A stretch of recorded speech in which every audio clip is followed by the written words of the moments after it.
네, 반갑습니다. 학생 여러분.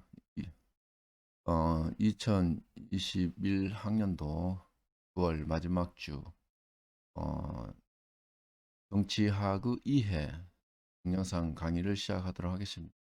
이번 주는 9월 마지막 주이면서도 10월 첫째 주와 시작되는 주간이기도 하죠.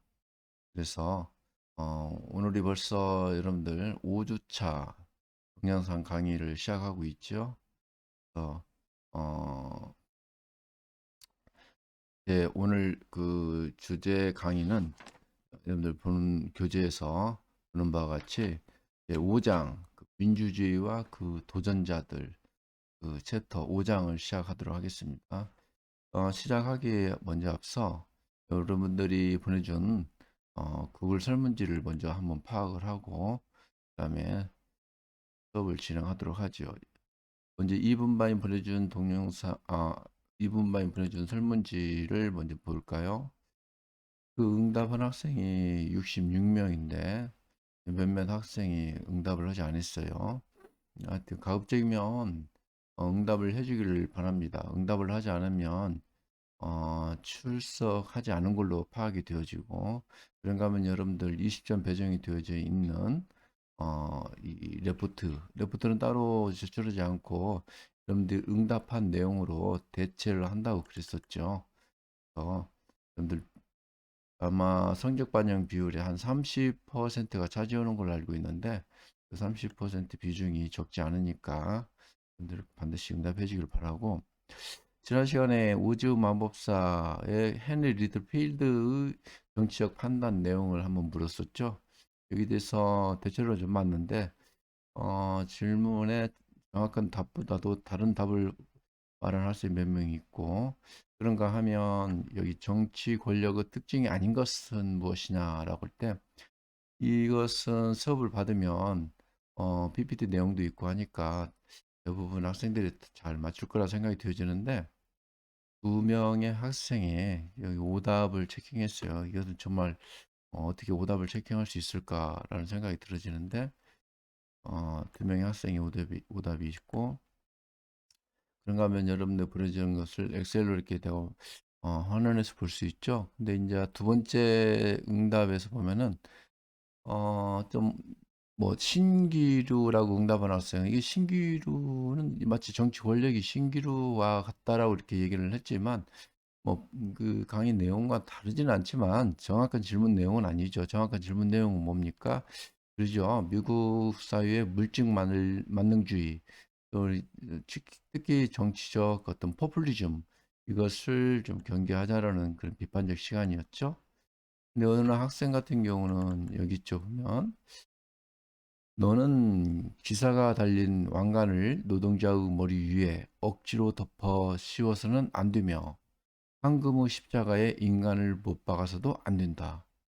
이렇게 응답한 학생은 아마 인터넷 검색을 해서 검색 내용을 이렇게 응답한 것 같은데 나는 전혀 이런 수업하면서 이런 내용을 말하지 않았는데 이렇게 응답한 것 같아요. 아마 수업 내용보다도 뭐 인터넷 검색하니까 이런 내용이 있으니까 이걸로 답변을 대체하면 어떨까 이렇게 생각한 것 같은데 이것은 내가 원하는 정답은 아닌 것 같습니다.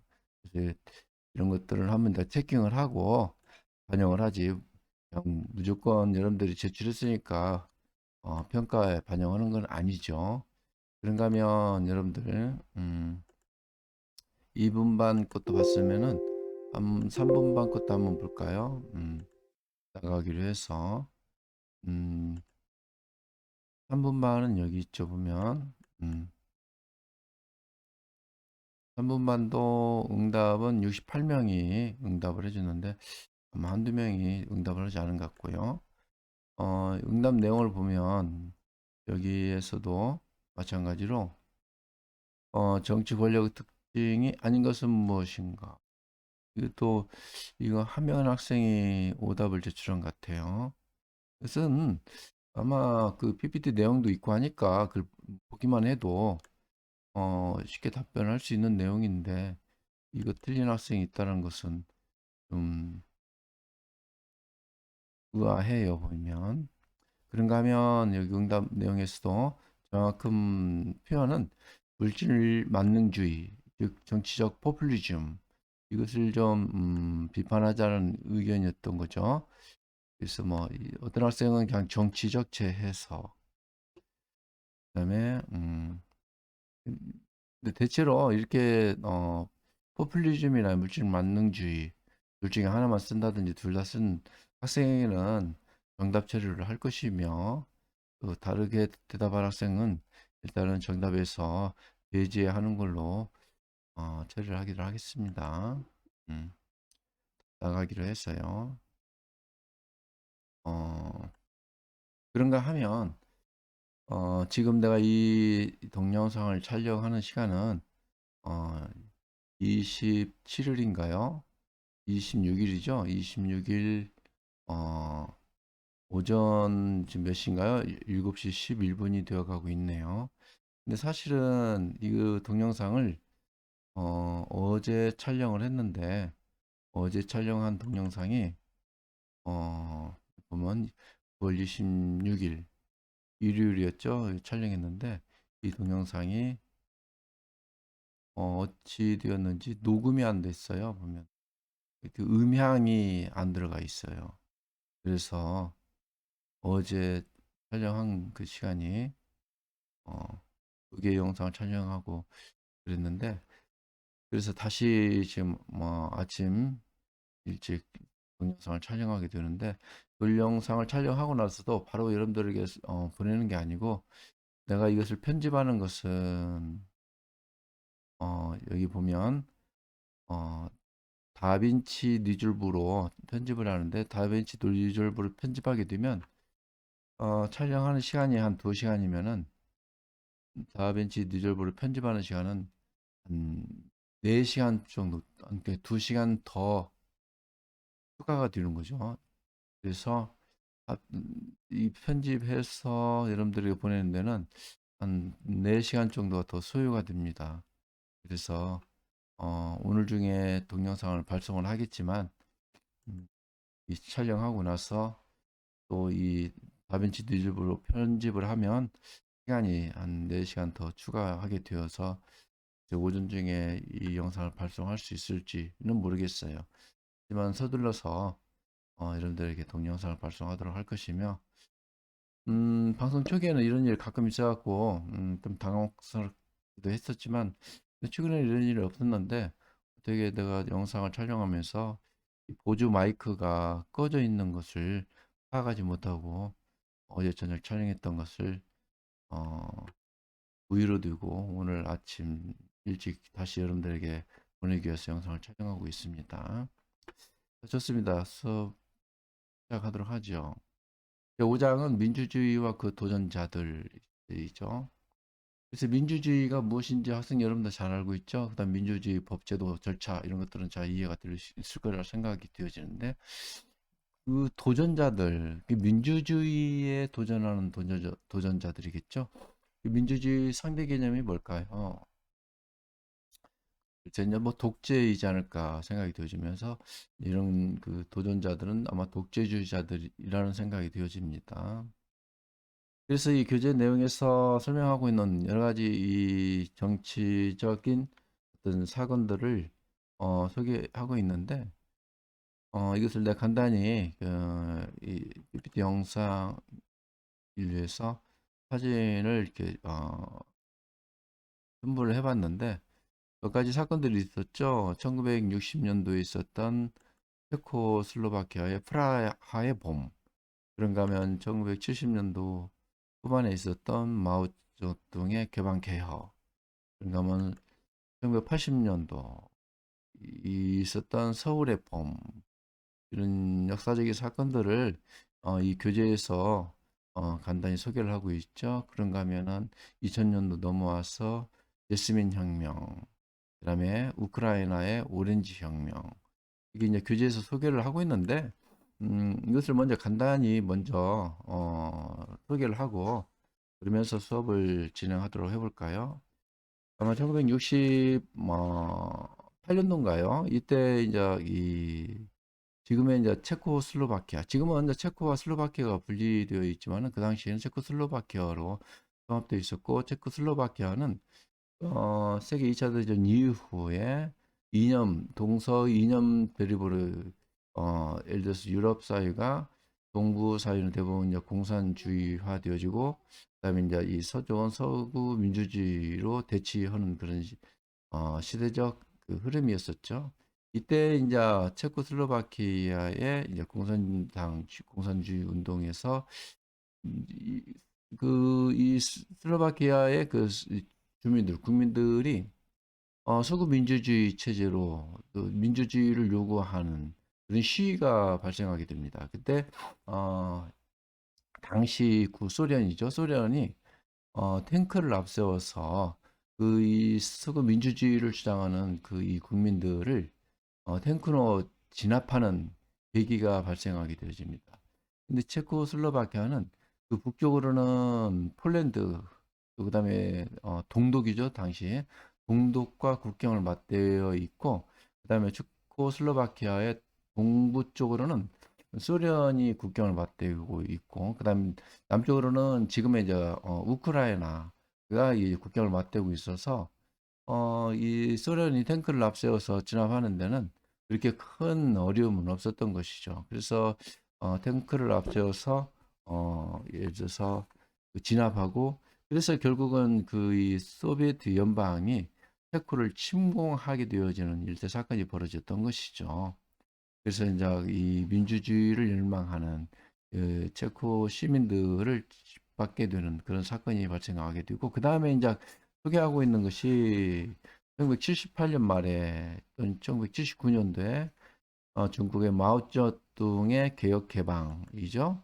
개혁 개방인데, 사실은 중국의 마오쩌둥이 정권을 잡고 나서 먼저 제일 추진했던 사건이 대약진 운동이에요, 보면은. 그 대약진 운동이라는 것이 결국은 이런 거죠, 보면. 자력갱생인 거죠. 중국은 뭐 영토나 또는 이 국민이 뭐 인구 수가 있기 때문에 충분히 뭐 자력갱생할 수도 있죠, 보면. 국제 관계 속에서 무역을 하지 않아도.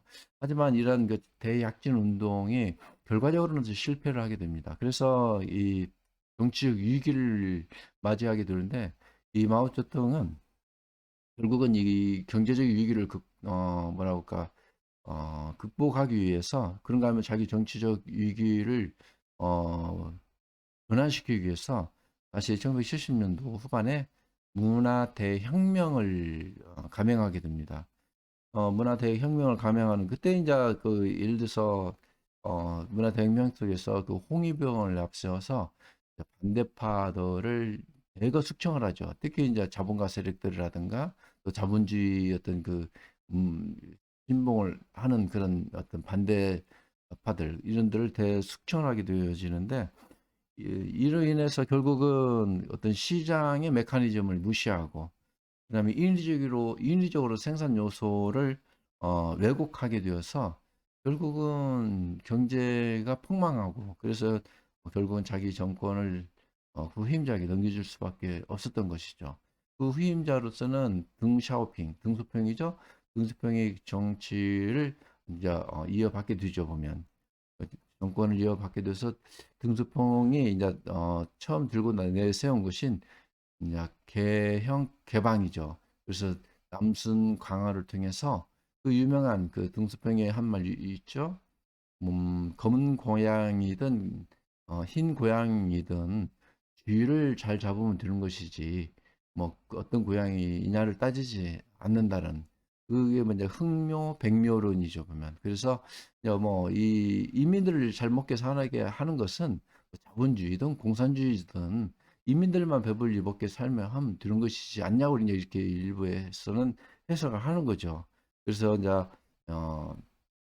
80년대 중국이 개방, 개혁하게 되어지면서 이것은 좀 어느 정도 주의를 했어요. 그런가 하면 등소평은 그의 나이 어렸을 때, 뭐 등소평이 한 14살 정도쯤에 이제 그 등소평은 프랑스로 가서 유학을 하게 됩니다. 근데 이제 등소평이 집안이 있고 그래서 유학을 하면서 학비를 벌기 위해서 프랑스에서 그 노동자들이 근무하는 공장에서 그 어린 나이에 취업을 하면서 그때부터 등소평은 그 자본주의 국가가 무엇인가 그리고 이제 프랑스이지만도 특히 민주주의 사회라는 그것을 체험을 하게 됩니다. 그게 나중에 이제 중국 사회를 이끄는 지도자로서의 어떤 역할을 담당하게 될 때 아주 중요한 그런 어떤 계기를 맞이하게 되는 것이죠, 보면. 그래서 이제 여기에서 마오쩌둥 개혁 개방 이것도 이제 결국은 실패하게 되는 계기를 소개하고 있는 것 같아요. 그런 게 세 번째에서는 뭐 소개하고 있는 것이 서울의 봄이라고 있죠. 서울의 봄. 특히 교재에서는 80년 초 박정희 대통령 집권 18년, 여기 정확히 말하자면 18년 하고도 5개월이 넘죠. 오랜 권위주의 체제 이후 삼김으로 대표되는 지도자들의 재기와 함께 민주화 논쟁이 활발했던 서울의 봄이었다라고 이렇게 소개를 하고 있습니다. 보면 여기 보면 김종필, 김대중, 김영삼 이 세 명의 정치 지도자를 삼김이라고 흔히 얘기를 했었죠. 네, 근데 이 셋 다 당시 신군부 세력이었던 전두환 보안사령관이십니다. 그렇죠? 여기에 이제 이 삼김과 보안사령관과 무관하지 않죠. 근데 이 삼김은 박정희 대통령 시기에 박정희 대통령과 남다른 경력이 다 있죠. 뭐 예를 들면 김종필 같은 경우는 박정희 대통령과 처족과 사위인 관계이죠 보면. 그리고 이제 뭐 박정희 대통령의 뭐라고 할까 권력의 실세라고 할 정도로 제2인자라고 할 정도로 뭐 하는 사람이고, 그런가 하면 김대중 대통령 같은 경우는 그 이전에 이 국회의원 출마를 많이 하지만 결국은 많이 떨어지고 그래서 나중에는 강원도에서 국회의원을 출마하는데 뭐 1900 그때 60 뭐 1년 60여 년도인가요? 그때 이제 강원도에서 출마해서 결국은 이제 국회의원에 당선되는데 그해 5월에 이제 5월 16일인가 이죠. 쿠데타가 일어나는 날짜가. 그래서 그 이제 군부가 쿠데타를 일으켜서 계엄 선포를 함과 동시에 의회를 해산해서 국회의원 배지를 달자마자 국회의원직을 상실하게 되어지는 그런 악연이 있게 되어지죠. 그런가 하면 김영삼 대통령도 뭐 박정희 대통령과 뭐 이 많은 수많은 정치적 악연을 겪게 되어지는데 이때 1979년 12월 12일이죠. 12.12 사건이 발생하고 나서 박정희 대통령이 시해되고 그러고 나서 이제 그 다음에 1980년대 그야말로 이제 한국 사회에서도 민주주의 바람이 부는 서울의 봄이 오는 걸로 생각을 했는데 역시 아니라 다를까 이때 전두환 대통령 보안사령관으로는 모든 정보를 이 보안사령관이니까 국내에 있는 모든 정보를 다 들을 수 있는 그 자리인 거죠. 그래서 이제 친군 부인 전두환이가 다시 군사 쿠데타를 일으켜서 결국은 뭐 보안 사령관 역할로 하면서 국부위에 있으면서 2년간 결국은 이제 권력 분배기를 전두환이가 2년간 통치하게 되고 그리고 다시 체육관 선거를 통해서 즉 다시 말하면 통일주체 국민회의 4,321명이죠. 그 체육관 선거를 통해서 대통령에 취임하게 되어서 7년간 대통령 권좌에 있었던 그래서 결국은 한 9년간 어떤 통치 행위를 하게 되어지는 그런 계기를 맞이하는 것이죠. 그 다음에 나오는 게 제스민 혁명인데 이 제스민 혁명은 이 민주주의 혁명이기도 하지만은 사실은 이것은 ICT 정보통신기술의 발전에 힘입어서 특히 제스민이 혁명이 일어나는 그 튀니지 아프리카 북단에 있는 그 나라이죠. 튀니지의 이 시민들이 민주주의를 열망하는 그래서 이제 한 수십 년간 대통령을 독재하는 그런 나라에서 민주주의를 어, 주장하고 시위하는 그런 시위혁명이 일어나는 시기이죠. 보면 이것은 그 시위혁명의 가장 중심이 휴대전화 또는 인터넷 이런 것이 힘입어서 이런 시위혁명은 인근에 있는 아프리카 주변 국가와 특히 아프리카 북단에 있는 또 그런가 하면 중동에 있는 나라들이 대부분 이슬람 국가들이죠. 그 이슬람 국가들에게 민주주의 이 어떤 시위가 확산되어지는 그런 기점을 맞이하게 됩니다. 보면 여기에 보면 리비아의 카다피도 있고 그런가 하면 여기 시리아 현 대통령도 있죠. 그래서 시리아도 사실은 시리아는 대통령이 제 아버지가 대통령인 권자리를 그 아들이 이어받게 되죠. 그래서 결국은 시리아가 내전을 겪게 되죠. 보면 서방 국가의 민주주의를 주장하는 그런 어떤 시민 세력과 그다음에 이제 다시 아버지 권력을 이어받는 대통령직을 이어받는 그런 집권 세력 간의 어떤 그 내전, 내분이 일어나서 결국은 내전으로서 나라가 둘러 쪼개어지는 그런 어, 경험을 하게 되죠. 그래서 여기 카다피 같은 경우는 결국은 미국과 전쟁을 통해서 카다피는 제거가 되어지는. 그래서 이 시기에 이집트, 리비아, 시리아 여러 이런 나라들, 예멘 같은 경우는 우리나라처럼 어떤 자유진영과 공산진영과의 어떤 그 이 세계 2차 대전 이후에 음, 분단 국가로 우리나라와 같은 비슷한 과정을 겪게 됩니다. 특히 남해면은 이 구소련의 지원을 받는 공산주의 국가 진영이고 북예멘은 서방 국가와 지원을 받는 민주주의 국가이죠. 그래서 다시 예멘은 한번 통합을 하게 돼요. 정치적 통합을. 정치적 군사적 일괄 타결을 통해서 통합을 했지만 뭐 그 기재에 있는 국민성이라든가 여러 가지 이제 제도가 이게 하나를 통치되지 못하고 다시 분리하게 되어서 거의 내전 가까운 그런 과정을 겪게 되어지죠. 이런 과정을 통해서 결국은 제스민 혁명이 결국은 튀니지의 국가에서 시작한 그 제스민 혁명이 인접 국가에 영향을 주는 그런 일대 사건이 전개되어지죠.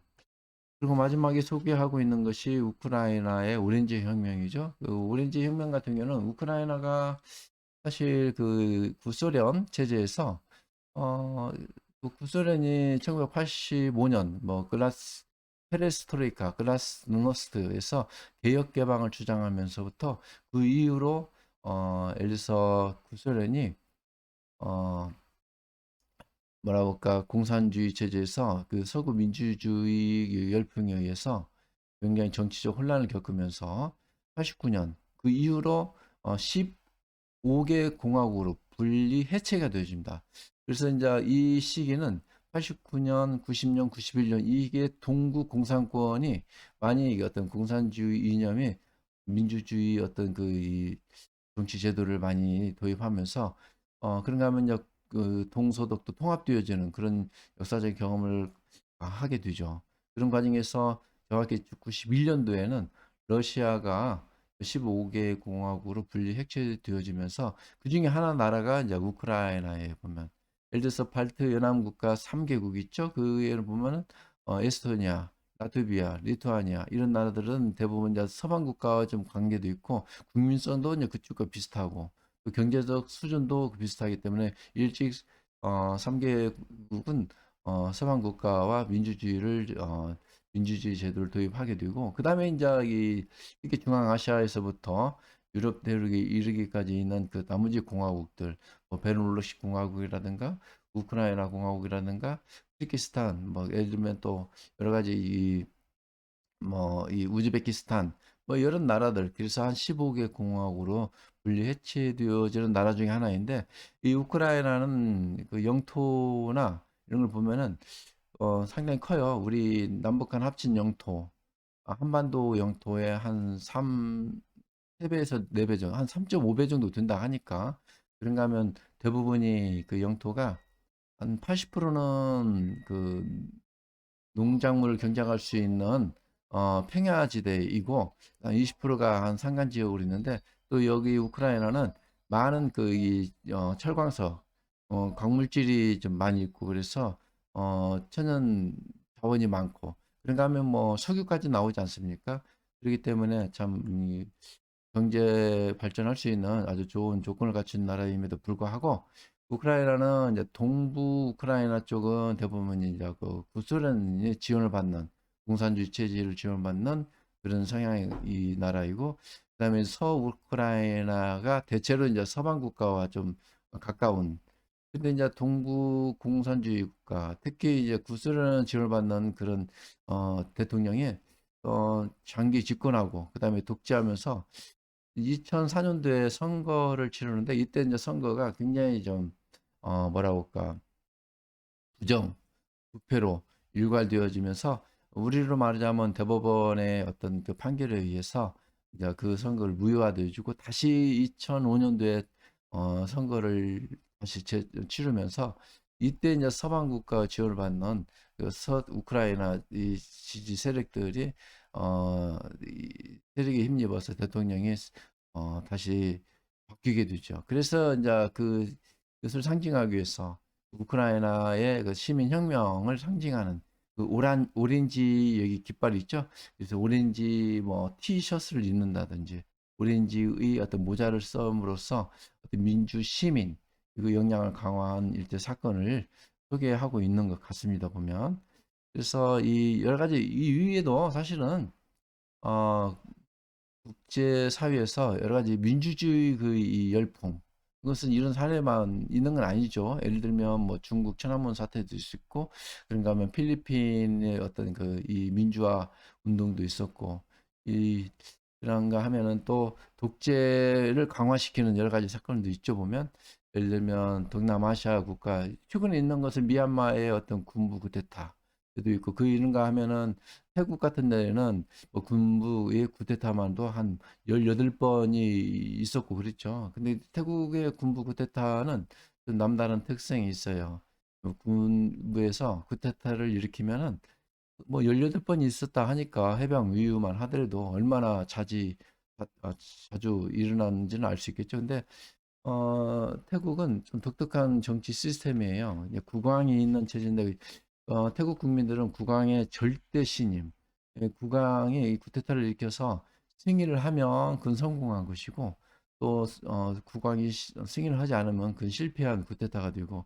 근데 이제 실패하더라도 그 실패한 군부들을 엄격히 처벌하기보다는 그 주도 세력들을 뭐 해외로 추방하는 정도에서 이렇게 그친다 하니까, 또 쿠데타가 좀 빈번해도 그렇게 정치적 타격이 그렇게 심하지 않는, 그 보복이 이렇게 심하지 않는, 그냥 그러다 보니까 쿠데타도 자주 일어나는 것 같기도 하는데, 하여튼 모르겠습니다. 그래서 여러 가지 여기 국제사회에서는 7, 80년대 그런가 하면 2000년 넘어오면서 또 많은 사건들이 있었죠. 근데 이제 교재 내용에서만 소개하고 있는 그런 내용이기 때문에 이렇게 간단히 이제 짚어보는 거죠.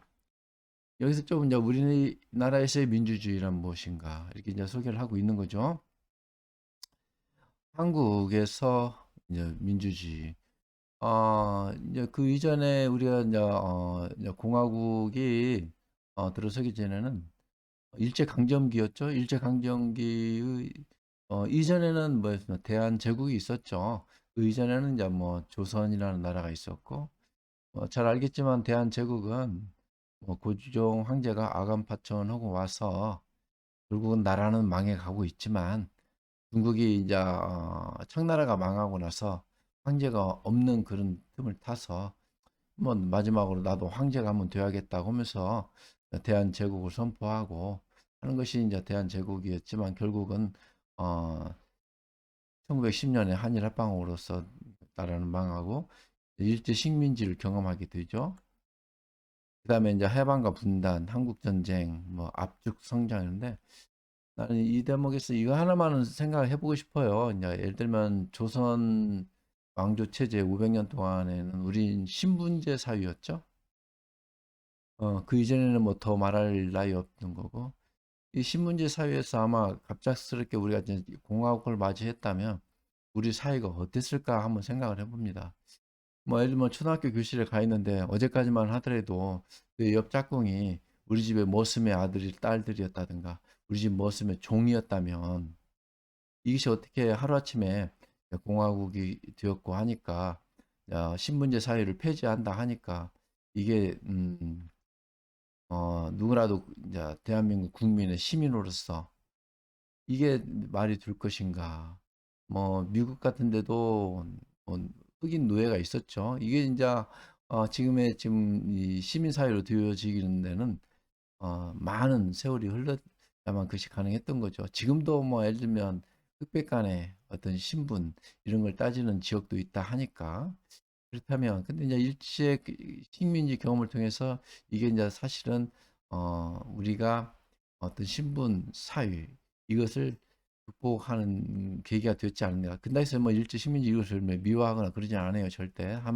다만 이런 경험이 우리가 이제 조금 이런 계기가 있었다라는 것과 해방과 분단은 뭐 잘 알고 있죠. 뭐 한국 전쟁도 있었고 그래서 민족 내부의 어떤 상처 이때 이제 오면서 바로 이제 우리 한국 사회는 남북한 분단도 되었지만은 이념적 어떤 내전, 이념적 분쟁에 심화되는 계기로 접어들게 됩니다. 결국 신분보다는 이념, 그렇죠. 그래서 이제 뭐 자유진영 또는 이제 민주주의 진영이고, 그다음에 민족주의, 그다음에 또 이제 공산주의 운동 이쪽으로 이제 굉장히 내분을 겪게 되어지는 거죠. 게다가 이제 우리 한국 남한만 보여진다면은 뭐 정치적 혼란기를 겪어서 이제 60년 후반 70년대에 압축 성장을 하는 계기를 맞이하고 그런가 하면 여전히 이제 그 박정희 대통령 군부 뭐 18년 5개월 그다음에 이제 전두환의 신군부 뭐 한 2년 플러스 7년 한 9년 정도 독재 정권 체제에서 우리는 이 거의 민주주의가 뭐 음, 말살되는 그런 시기를 봉착하기도 했었죠. 그 이후에 이제 산업화 민주화, 지금은 이제 정부화 시대라고 말할 수 있는 그런 경험이 있었죠. 그래서 이제 우리가 민주주의를 설명하는데 가장 대표적인 걸로 이 교재도 설명하고 있죠. 보면 108페이지에 그렇게 소개되어져 있죠. 보면은 그 대표적인 문장은 1864년 미국의 링컨 대통령의 게스트버그에서 연설했던 그 유명한 그죠? 보면 민주주의 뭐라고 할까? 연설이죠. 인민에 의한 인민을 위한 통치. of the people, by the people, for the people. 뭐 이게 아주 그 가장 상징하는 민주주의를 상징하는 그 이 단어이지 않는가 이렇게 생각이 되어집니다. 국민의 국민에 의한 또 국민을 위한 정치. 이게 이제 결국은 민주주의라는 거죠. 우리가 이제 민주주의 하면 한마디로 말하기가 어려운 그런 어떤 추상적인 용어이고 그러다 보니까 법을 어떻게 하고 뭐 상권 분립 또 그런가 하면은 뭐 법 제도 이런 것이 뭐 민주주의를 설명하는데 쉽지 않지만은 가장 대표적으로 간단히 설명할 수 있는 거. 이제 이 중에 이제 여기 보면은 뭐 주권 재민 그다음에 뭐 대표자 선출, 자유평등 이렇게 설명할 수 있지만은 이게 이제 가장 상징적인 용어이지 않는가 이렇게 생각이 되어지면서 민주주의의 어떤 세 가지 측면.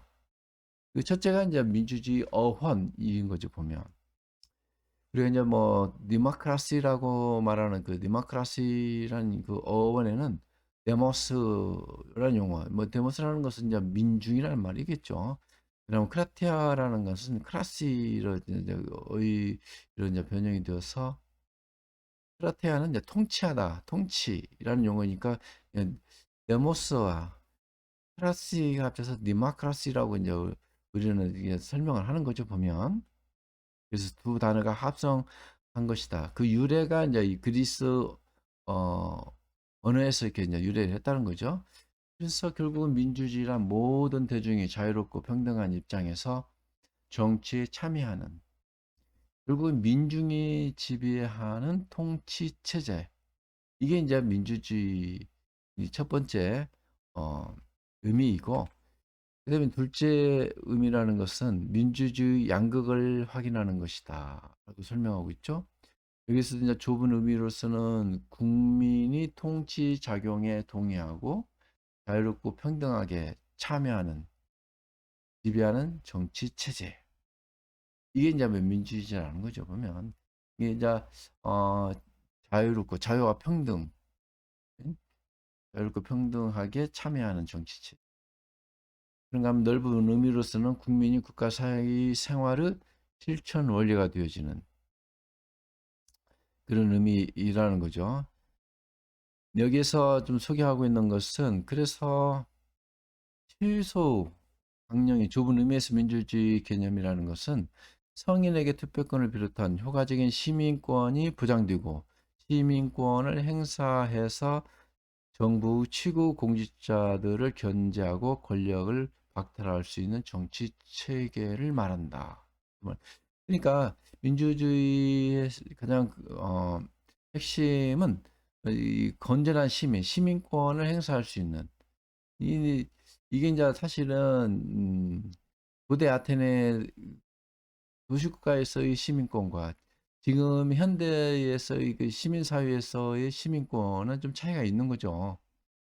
현대 사회에서 시민권은 누구라도 국민이나 시민은 시민권을 부여받지만 뭐 중세, 근대 사회까지만 하더라도 누구에게나 시민권을 부여한 것은 아니었죠. 보면 고대 사회에서도 명확히 뭐 여자는 배제를 하고 그런가 하면 노예 제도가 있었으니까 노예들은 시민권을 얻을 수 없죠. 보면 시민이 아니다는 것이죠. 그러니까 미국인도 시민권에서 배제를 하고 뭐 그랬기 때문에 지금의 우리가 이제 모든 뭐 사람들이 주어지는 시민권과는 좀 다른 의미라는 거죠. 자, 그렇다면 세 번째는 셋째로는 민주주의 이념과 제도 운영, 생활 원리와 의식 또는 인간의 존엄성, 자유, 평등을 셋째로 꼽고 있습니다. 특히 여기에서는 보면은 민주주의 세 가지 측면에서 세 번째는 무엇보다도 민주주의 제도 운영, 제도 운영, 어떻게 제도 운영을 하는 것이냐라는 거죠, 보면. 여기는 보면은 제도라는 것, 그 다음에 이념, 그 다음에 생활 원리, 이렇게 있는데, 제도라는 것은 뭐 상권 분립이죠, 보면. 그리고 이제 뭐 정당 제도를 한다든지 선거 제도 같은 것. 이런 것이 이제 얼마나 민주적인 방식을 따르고 있느냐. 라는 것을 이제 논의해 볼 수 있는 것이고, 그 다음에 이제 민주주의 이 운영, 특히 그런 것들. 이미 여기에는 이제 뭐 이 실질적 운영, 내용적 운영. 예를 들면 우리가 뭐 헌법학에서도 말할 때 민주주의를 실질적으로 형식적으로 예를 들면 형식적 의미에서의 민주주의, 또 실질적 의미에서의 민주주의 이렇게 구분하고 있지 않습니까? 그래서 이제 뭐 모든 나라들이 다 민주주의를 추구하고 있죠, 보면. 예를 들면 대부분의 모든 나라들이 자기들의 나라 정부 시스템인들이 민주주의 방식에 의해서 하고 있다라고 이렇게 이제 제시를 하고 있습니다. 심지어는 북한도 민주주의라고 얘기를 하니까 그들을 나는 북한은 나라명이 민주주의예요, 보면. 북한이 뭐 북한은 아니지 않습니까? 조선 민주주의 인민공화국이죠. 그 나라 이름이 민주주의라는 용어가 들어있을 정도인데 음, 근데 이게 이제 어떤 의미에서 보면 형식적 민주주의와 실질적 민주주의 이렇게 구분해 보는 거죠, 보면. 그런가 하면 생활 원리로서의 민주주의, 뭐 특히 생활 원리와 의식, 이 민주주의를 이게 민주주의라는 것은 우리 일상 생활에서도 이루어져야 하는 것이에요, 보면. 그런가 하면 뭐 사회 제도나 여러 개 뭐 또는 심지어는 뭐 기업 같은 데서도 민주주의 생활 원리가 적용이 되어야 하는 거죠. 그런가 하면 한 가정 내에서도 민주주의 그리고 일반 원리는 적용이 되어야 하는 것이겠죠. 이제 교재에서 설명하고 있는 걸 간단히 한번 언급하고 가볼까요? 110페이지에 있는 내용이죠. 보면은 민주주의 제도와 운영 원리로서는 뭐 권력 분립, 상권 분립이죠. 대표제 선거, 뭐 대표자 이 직접 민주주의가 아니고 우리는 사실은 그냥 간접 민주주의인 거죠. 선거제도, 그다음에 경쟁적 정당제. 정당이 이제 경쟁적이어야 한다는 거죠.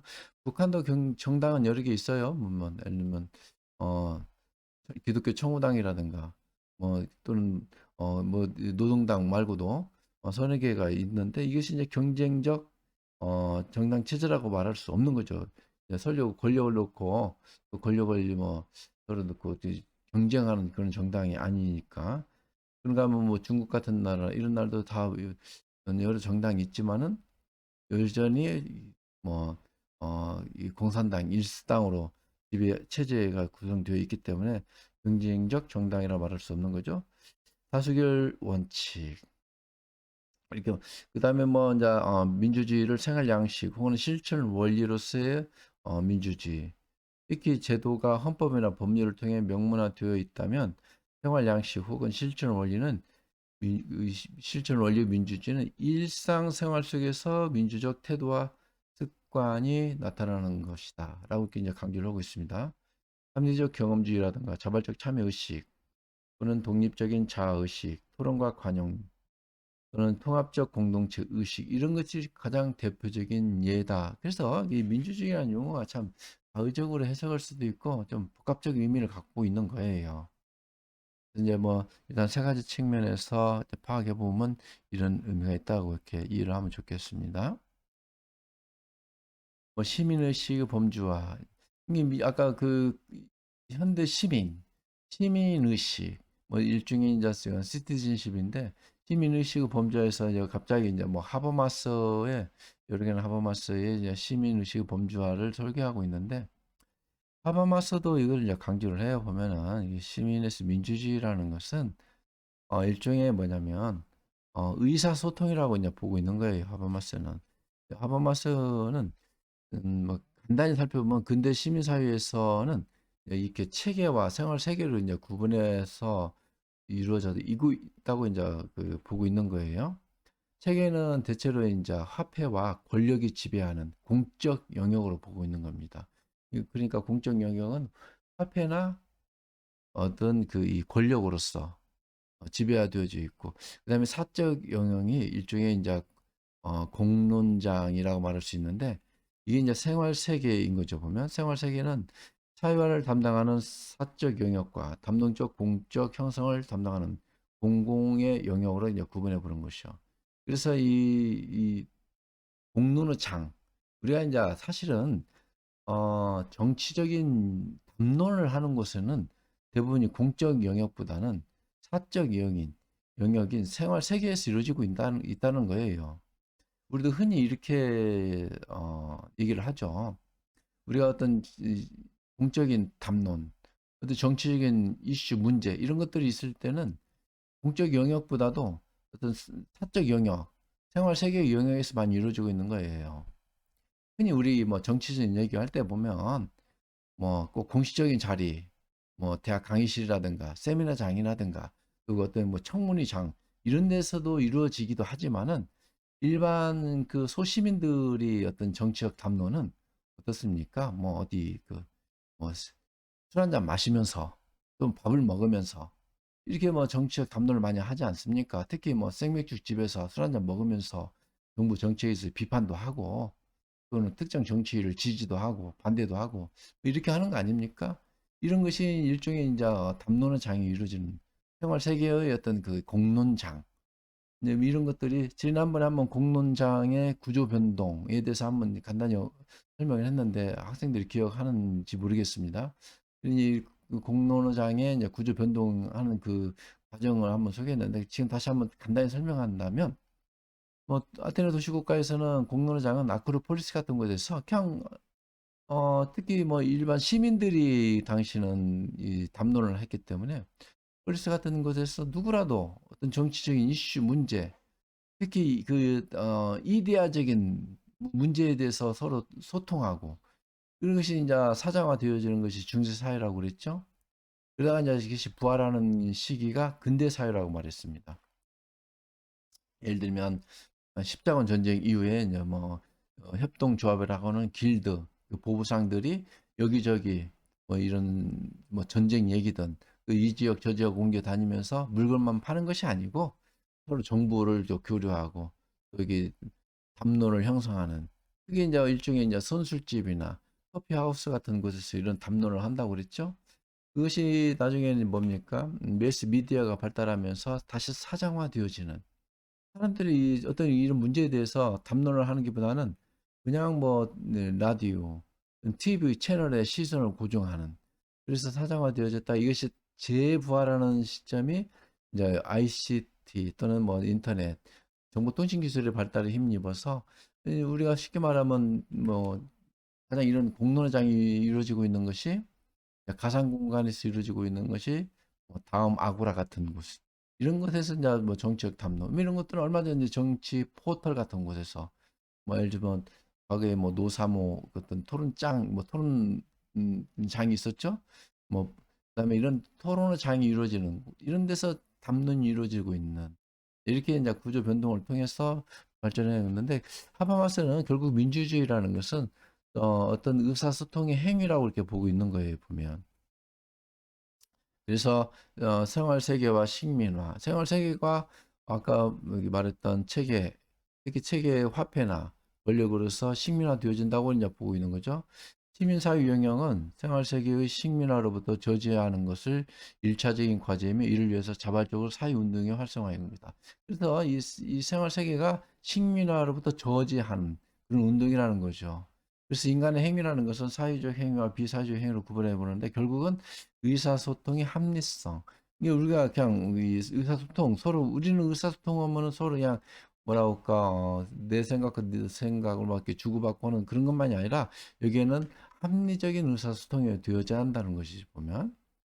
그런가 하면 또 이 민주주의라는 것은 수구의 민주주의 또 토의 민주주의를 주장해 보면 이제 영어로 말하자면 deliberation, discussion 이렇게 말하지만은 이 deliberation을 대부분 이제 사회학자들은 음, 어, 담론, 토의 또는 뭐 언론학자들은 수의 이렇게 해석을 하고 그러는데 뭐 수기나 토의나 그다음에 뭐 이렇게 좀 같은 비슷한 의미라고 이제 생각하면 되겠죠 보면. 그래서 이제 의사소통의 합리성으로 설명을 하는 거죠 보면.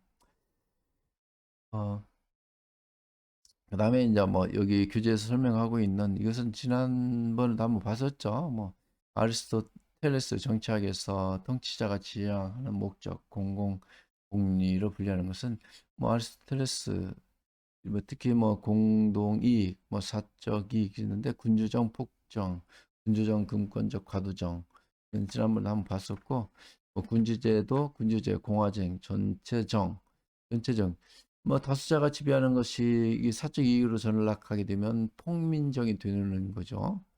그다음에 바로 설명을 민주주의 목표와 현실에서 교재 112페이지에서 설명하고 있죠. 민주주의란 목표와 이상, 현실의 민주정부 이렇게 구분해서 보는데 민주주의가 왜 필요한가?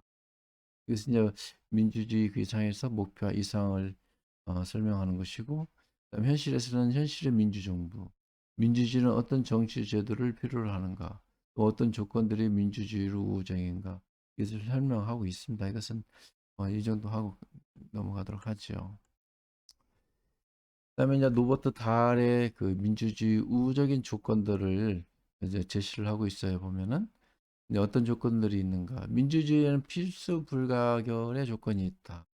여기에는 반드시 이제 선출진 공직자에 의해서 군대 경찰에 대한 통제가 이게 이제 결국은 선거를 통해서 대표성을 얻는 그 이 선출된 자가 결국은 군대 및 경찰을 통제해야 한다는 의미겠죠. 그래서 사실은 반대 개념으로서 말하면 쿠데타를 일으켜서 정치를 잡은 사람이 군대나 경찰을 통제해서는 안 되겠다는 의미이겠죠, 보면. 선출도 방식도 이제 뭐 예를 들어서 과거 우리 뭐 통일제 국민회의 같은 뭐 또는 이 체육관 선거 같은 과정을 통해서는 이렇게 해서는 안 되겠다는 거죠, 결국은. 그다음에 두 번째는 민주주의된 신념과 정치 문화가 있어야 한다는 것이고, 그다음에 뭐 세 번째가 민주주의 적대적인 강력한 유국에 대한 통제가 부재해야겠다는 것. 통제가 없어야겠다는 거겠죠. 그다음에 이제 두 가지 우호적인 조건들이라는 것은 현대적 시장 경제와 사회가 구성되어 있어야 한다는 거겠죠. 그다음에 하위 문화인 온건한 다원적 공론, 다원주의 사회여야 한다는 거겠죠. 다양한 이해관계가 얽혀 있는 그런 사회. 이런 것이 사실은 민주주의가 뭐 다원주의 사회인 건 사실이죠. 근데 이제 예를 들면 프랑스 정치학자 포크빌이 예를 들어서 1800년 초에 그 미국 아니 미국을 한 이 보름간 그 여행을 하게 됩니다.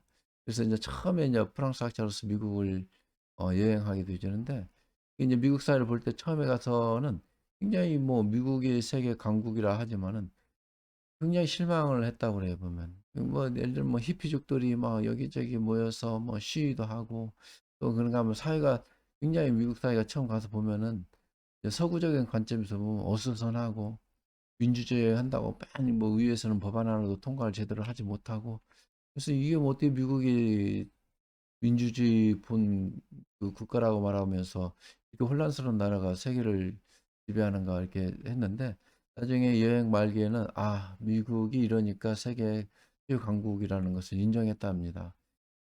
처음에 이 서구적 관점에서, 프랑스냐 정치학자니까 프랑스 관점에서 보면 뭔가 민주주의는 딱딱 제도, 정치 이런 것이 들이 완성돼서 좀 확고하게 이제 뭐 어떤 그 추진해 나가는 그런 정치 시스템 이런 걸 상상했는데, 결국 민주주의라는 것은 그렇지 않아요. 항상 보면 어수선하고 시끄럽고 서로 다른 다양한 목소리가 나오고, 그런 과정에서 이 하나의 민주주의는 과정인 거죠. 그런 과정이 민주주의인 거지 결론이 딱 나오는 그런 민주주의가 아니라는 것. 그래서 토크빌이 나중에 이러니까 미국이 강대국이라는 것을 인정하는, 그리고 민주주의 사회가 사실 보면은 좀 그러지 않습니까? 우리도 뭐 의회에서는 항상 보면 시끄럽죠. 뭐. 그러니까 이거 뭐 또 어떤 것 갖고 항상 찬반 양론이 있고, 또는 뭐 다양한 의견이 충돌하고, 뭐 그러하니까 이게 민주주의가 어떻게 보면은 좀 어수선하고 뭐 이럴 수는 있지만은, 이게 이제 하나의 결국은 독재보다는 효율적이다라는 거죠, 보면. 그래서 이제 민주주의 사회를 바라보는 관점이 좀 어, 뭐 다른 거죠. 민주주의 단기적 이행과 성립 조건. 이센자브로 여기서도 버크의 어떤 가 주장하는 이론을 설명 소개하고 있죠. 그 114페이지에 보고 있어요, 학생 여러분. 그 보면은 중만보배 정치학자 버크. 버크는 민주주의는 공통 문제에서 참여해서 토론하는 것이라고 이제 설명하고 있죠. 뭐 토론에 의한 정치, 또 시민적 자질. 이 시민적 자질 같은 경우는 좀 우리가 생각해 볼 필요성이 있는 거예요. 근대 사회까지 시민성, 시민적, 시민 자격 이런 것은 그 당시만 하더라도 분명히 신분 제도가 있었던 사회이고, 그러기 때문에 누가 시민인가는 확인한 거죠, 보면. 근데 이제 현대 대중 사회에서 시민은 누구라도 다 시민인 거죠, 보면. 뭐 우리도 뭐 헌법에서도 명시를 하고 있듯이, 즉 다시 말하면 투표권은 적어도 부여받는, 뭐 우리가 지금 현재 18세까지인가 투표권을 부여하고 있죠. 그다음에 19세는 성인으로 인정을 하고 있죠. 보면 민법상 성인은 19세이죠. 이게 이제 18, 19세가 되면 누구라도 이제 시민권을 부여받는 그런 거죠. 과거의 시민은 글쎄 이제 시민의 자질, 시민의식, 그것은 좀 엄격하게 구분을 했지만, 지금은 뭐 누구라도 다 시민이니까. 그래서 이제 여기서 말하는 시민적 자질이 있어야 한다는 거예요. 그 다음에 토론 기관이 있어야 한다는 것이고, 정당이나 선거나 의회, 내각이 있어야 한다고 이제 이런 걸 제시하고 있어요. 그런 민주주의의 핵심은 토론에 의한 정치이고, 그런 토론에 의한 정치를 하려면은 위적, 물적인 조건과 동시에 시민적 자질, 조건이 구비되어야 한다. 그래서 여기서 시민적 자질에 좀 방점을 찍어보고 싶어요. 우리는 누구라도 시민이니까, 나도 시민, 너도 시민, 다 시민이니까 어떤 문제에 대해서 그냥 얘기해보자라고 하는 게 시끄러운 거예요, 사실은. 또 어떤 토론을 하는데도 수구의 토론, 어떤 이 deliberation, discussion이 이루어질 수 있는 어떤 전제와 조건이 구비되어져 있어야 하는데, 우리는 어떤 이슈에 대해서 그냥 난상 토론을 하다 보니까 결론이 안 내려지고, 결국은 그냥 거기에서부터 갈등이 생성되어지고, 그다음에 거기서 또 이제 어떤 파벌이 이루어지고, 이게 어떤 이념 대립으로 최종 치닫는 이런 과정을 겪는데, 이게 사실 민주주의라는 그게 아니에요. 자질 있는 시민이 수의 토론을 하는, 투기 토론이라는 것도 뭐 어떤 뭐 좀 추상적이겠지만은 그 문제에 대해서 심사숙고하고 심사숙고해서 합리적인 의사 결정을 내릴 수 있는 그런 자질 있는 시민이 그런 토론을 하는 이런 것이 민주주의인 거지. 뭐 아무런 그 어떤 준비도 없이 뭐 이렇게 뭐 아무런 뭐 그냥 토론을 하자 이런 건 아니다라는 것을 우리가 좀 상기를 해볼 필요가 있는 것입니다. 뭐 이 정치 조건이라는 것은 정당 언론의 자율성, 정치 참여하는 것이고 경제적 조건은 국민 수준의 경제적 평등이 있고 뭐 사회적 조건이라는 것은 시민 문자 해독률, 뭐 시민적 자질 조건 이거 아까 말했지만 시민적 자질 조건이 있어야 한다는 거죠.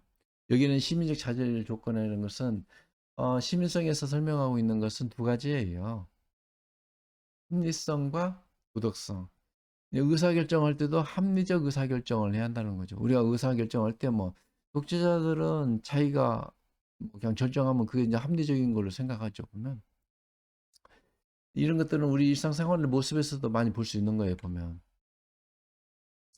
뭐 우리는 어떤 지도자 또는 어떤 그 의사결정을 내릴 수 있는 위치에 있어 보면은 뭐 좀 카리스마적인 그런 모습을 보이는 것을 좀 합리적인 걸로 생각하는 경우가 많이 있어요. 그러니까 뭐 어떤 사적 모임 같은 데서 보면은 뭐 우리는 어떤 그 어디 가든 대부분이 어떤 조직 체계는 막스 베버가 말하는 어떤 그 이 관료제적 조직 체계를 중심으로 모든 것이 형성되지 않습니까? 실제로 뭐 개인적인 어떤 모임, 아까 다원주의 사회라고 했는데 다원주의 사회는 이익 집단 사회예요 보면. 이익 집단이라는 것은 여러 이익 단체들이 모여 이루어지는 것인데 뭐 하여튼 뭐 사적 공적 어떤 그런 단체들 구성이 되어지는데 우리는 단체를 구성하고 나면은 먼저 어떤 관리제적 시스템 즉 다시 말하면 최고 대표자 뭐 회장 뽑고 그 위에 총무 뽑고 여러 이제 구성 요소 요인들을 좀 그다음에 이제 여러 이제 밑에 어 멤버들이 있는 거죠. 이때 이제 대부분이 하나의 어떤 그 이 의사 결정을 내릴 수 있는 위치에 있는 사람들 뭐 이 대표자가 되어지면은 자기 이 같은 뭐 카리스마적인 그런 모습들을 먼저 내보이려 하는 그런 성향이 좀 있어요. 근데 이것이 합리적인 의사결정이 아닌 거죠, 보면 결국은. 그다음에 이제 두 번째로 보이는 것이 이제 도덕성인데, 이것은 이런 합리성과 도덕성이 민주 시민의 자질 요소로서 어, 주장을 하는 겁니다. 이게 이제 뭐 버치나 이런 사회학자들이 주장하는 거죠. 여기서 하나 더 논의해보고 싶은 것은 경제적 수준, 경제적 평등 이걸 말하고 있어요. 이게 결국은 어떤 민주 시민의 사실 요건 중에는 즉 다시 말하면 어느 정도 경제적 기반이 되어 있는 또 경제적 평등의 문제로부터 자율성이 있는 그런 조건이 있어야 한다는 겁니다. 이렇게 해서 어, 여기서 말하는 버크가 주장하는 내용을 소개해 볼 수 있고요. 다음에 여기 민주주의 역사 이것은 지난 시간에 한번 살펴본 내용도 있고 하니까 그냥 넘어가고 특히 뭐 근대 민주주의, 개인주의, 자유, 사회주의 계약 민주주의가 뭐 그냥 얻어진 산물은 아니죠. 과거에 뭐 여러 혁명을 통해서 청교도 혁명, 명예혁명, 권리장정 그런가 하면 프랑스 혁명, 미국 혁명 뭐 여기 이제 러시아 혁명이 뭐 결국 볼셰비키 이 혁명까지도 이제 포함이 돼서 여러 혁명 과정을 통해서 민주주의가 발전해 온 것이다. 라고 이제 소개하고 있는 건데 이것은 뭐 현대 민주주의 대표성과 책임성 소개를 하고 있는데 이것은 넘어가고 그다음에 음 글쎄 간단히 이것만 한번 살펴보고 좀 쉬었다 할까요? 현대 민주주의 대표성과 책임성 근대 시민사회와 현대 대중사회를 구분하고 있는 겁니다. 이제 근대 시민사회는 시민 자질을 갖고 갖춘 시민이 구성되어지는 사회. 이게 이제 근대 시민사회라고 말하는 거죠. 시민민주주의고. 근데 지금 오늘날 현대는 대중사회예요. 대중민주주의 시대라는 거죠. 여기에 보면 이제 대중민주주의 근대 시민사회 비교할 때 네 가지 특징이 있다라는 겁니다. 특히 이제 보통선거제. 선거제에서 보통 선거제 선거 4대 기본 원칙이 있죠. 뭐 보통선거, 그다음에 직접선거, 비밀선거, 그다음에 뭐죠 하나 평등선거.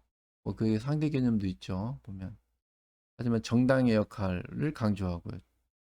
그다음에 세 번째는 정치 참여 보장, 정당 민주주의. 그다음에 이제 마지막 취수국가. 취수국가에서는 뭐 복지국가라고 쓰지 않고 여기 보면은 여기서는 어떻게 설명하고 있냐면 넷째는 국가가 시민들의 사생활에 적게 개입하는 정치에서 이게 이제 취수국가인 거죠.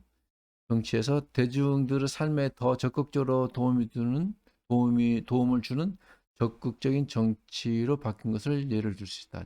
이 적극 국가로서 예를 들 수 있다. 이것이 일종의 이제 뭐 복지 국가인데 우리가 이 개인적인 어떤 생활, 사적 영역에 자꾸 이제 국가가 개입하는 그런 예들이 많이 있죠. 이게 이제 복지 국가로 갈수록 이것이 자꾸 국가의 개입이 증대하는 그런 모습을 볼 수 있는 거죠. 뭐 사적 영역이라는 것은 가정에까지도 또는 사적 어떤 그 생활까지도 국가가 직접 개입하는 사례들이 많이 있죠, 보면. 예를 들면 남녀 간의 그 문제에서도 국가가 개입하는 예가 있죠, 보면. 사실 남녀 간의 문제에 어떻게 국가가 개입할 수 있는 가 특히 남녀 간의 사랑 문제. 뭐 이게 이제 예를 들면 비유하자면 뭐 간통죄가 있어서 처벌한다든지 뭐 법을 제정해서 법으로 처벌한다 이런 거 있죠. 뭐 간통죄가 뭔지는 알죠, 여러분들. 또 이혼하는 문제에 있어서 국가가 이혼에도 개입을 하는 문제. 남녀가 사랑해서 결혼을 하고 결혼해서 살다가 또 헤어질 수 있는 거지. 그것을 갖다 국가가 개입하는 요소들은 다양하죠, 보면. 뭐 우리는 현재 이제 간통죄는 폐지를 했죠, 보면. 아니 뭐 예를 들면 결혼한 유부남 유부녀가 결혼하지 않은 다른 사람 다른 이성을 사랑하고 뭐 사랑을 나누는 이런 것을 또 하지 말라고 하는 거 처벌하는 것이 이제 간통죄 아닙니까? 이 사적 영역에 이런 인간의 감정 부분까지도 국가가 개입하는 문제 이런 것은 좀 논란이 있을 수 있어요. 다만 또 이런 것도 보편적 측면에서 또는 이게 이제 이게 개입을 하지 않으면은 이제 좀 약자가 자꾸 발생하게 되죠. 약자의 피해가 발생하는 거죠. 그것은 어떻게 발생하는지는 학생 여러분들도 잘 알 거예요, 보면. 그리고 이제 그 간통죄가 존폐 뭐 문제가 있을 때도 뭐 여성 보호를 위해서 있어야 한다라고 하고 가정 보호를 위해서 있어야 한다고 하고 그래서 여성 단체들이 많이 주장을 하고 했지만은 나중에는 뭐 폐지하는 쪽으로 해서 폐지를 했죠. 사실 북한 같은 사회에서도 간통죄는 없었죠, 보면. 그래서 이제 후진적인 그런 체제다고 하고 또 그런가 하면 또 뭐 우리가 사형제 같은 것도 형법에는 사형제도를 두고 있죠. 뭐 예를 들어서 뭐 징역 몇 년 또는 뭐 무기징역 또는 사형에 처한다. 하고 있지만은 지금 우리나라 같은 경우는 국가가 결국은 사형을 집행하고 있지 않죠, 보면. 다시 이번 대통령 선거에서 어느 후보가 자기가 대통령이 되면은 뭐 흉악범에게는 사형을 집행하는 사형제도를 부활하겠다고 이렇게 주장하기도 하는데 이런 것은 논란이 있는 문제예요, 사실은. 어떻게 국가가 생명을 앗아갈 수 있는 생명을 어, 빼앗을 수 있는 그런 것을 그런 행위를 할 수 있는가? 아무리 정말로 사형시킬 만한 형악범에게도 국가가 또 사형을 하는 것 이런 것은 논란이 있는 문제가 있는 거죠, 보면. 좋습니다. 좀 한 시간이 넘어가고 있는데 조금 쉬었다가 진행하도록 하죠.